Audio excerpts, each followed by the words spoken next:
Yeah,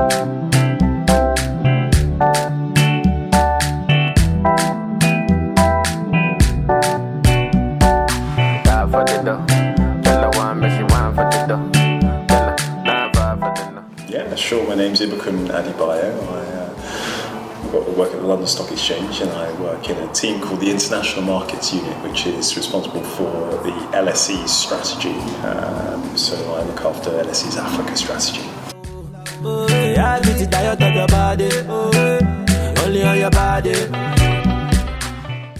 At the moment, I suppose it's really predicated on the areas of business that we currently do in and around the continent. I think as a stock exchange, we're very, very keen to ensure that Africa becomes part of the global institutional investment community and is able to, the constituents of the various markets, to access capital very easily and to get the benefits that come with that. So our real strategy is how do we deepen and develop African capital markets? And you might ask, why are we trying to do that? Well, it's a very simple thing. I think in today's world, with the uncertainty that's around, we don't know what's happening in the US, let alone places like Syria. The one thing we ultimately believe in is that if you have strong and efficient capital markets, that you can actually build and develop the wealth and the opportunity to create jobs and additional capital and fulfill your social obligations to your country. So we, as strong believers in capital markets, want to help Africa to do that in a very, very similar way, and that's a democratization of capital flows and ensuring that capital doesn't rest at the top within those countries but flows down to all of the individuals and all of the parts of the world, parts of the continent. So our role really is using our expertise, 400 years worth of expertise, to work in partnership with local stock exchanges. We have a couple of partnerships at the moment of note. One is with the Moroccan Stock Exchange, or Casablanca, where we've helped to develop small and medium enterprise markets where smaller businesses can get access to capital. These companies have been constrained by huge issues around debt, which frankly is a little bit like a ball and chain for companies.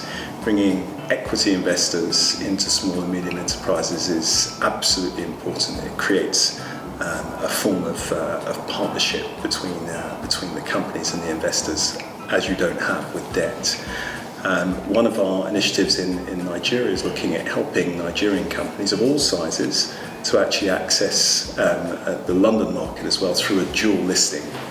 And the importance of that is creating additional liquidity, creating a wider, broader base of investors that will then access companies in Nigeria, which otherwise they may not be able to do, perhaps prohibited by an investment mandate or perhaps prohibited by a country risk issue. So all of these are part of our galvanizing strategy, and of course we're there to try and make a little bit of money as well.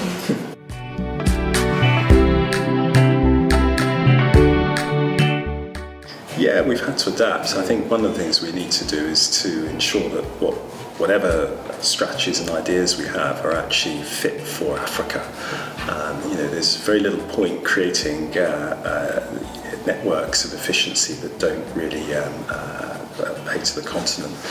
And if you're looking at examples of that, so we run a program, for example, in the UK and across Western Europe called the Elite Program. It's essentially an incubator program for companies before they're looking at listing or before they're looking at doing anything major. What we do is we have these companies enter into a program where we team up with a business school who provides theoretical help for corporates, for executives of those businesses, to bring them up to a certain level of understanding of the technicalities of doing business and raising money. But then in addition, we expose these companies within the Elite program to a wide range of advisors, from lawyers and bankers to private equity, venture capital. And the idea is not for them to raise money, but for them to have a superb expert network. Now, that has actually led to a lot of companies in Western Europe doing very, very well. We have, for example, from Italy, 300 companies that have been part of this program, and at the end of the program there's a certification to say that that business has been through that. But this is not necessarily going to work in the same way, for example, in Kenya. So we've, for example, had to adjust the model how that's done. The way that we work as a stock exchange in this particular program is different as well. It's not necessarily a program that you run in Africa through a stock exchange. You could run this through a chambers of commerce or another organisation that is a convening power in the same way. So that's an example of how you need to be flexible enough in managing the approach to Africa. Because again, as everyone knows, there are also 55 countries or 54, depending upon which measure you take, that you have to have all those differences in the approach.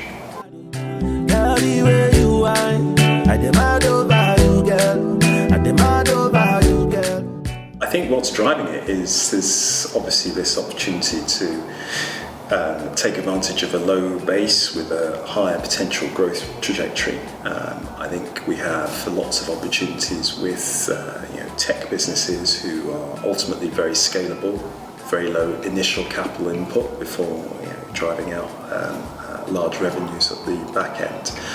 I've been amazed by the concentration of expertise and talent, and we talk about entrepreneurism, but we use it very, very lightly.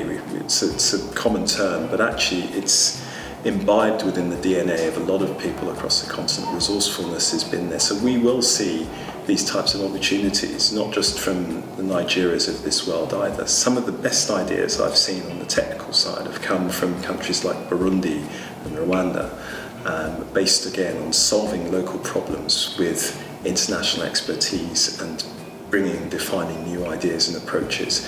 So I'm pretty confident for maybe not this year, but maybe in the next couple of years we'll see one of a superb African unicorn, as they're called, raise that sort of significant level of capital and get some global presence.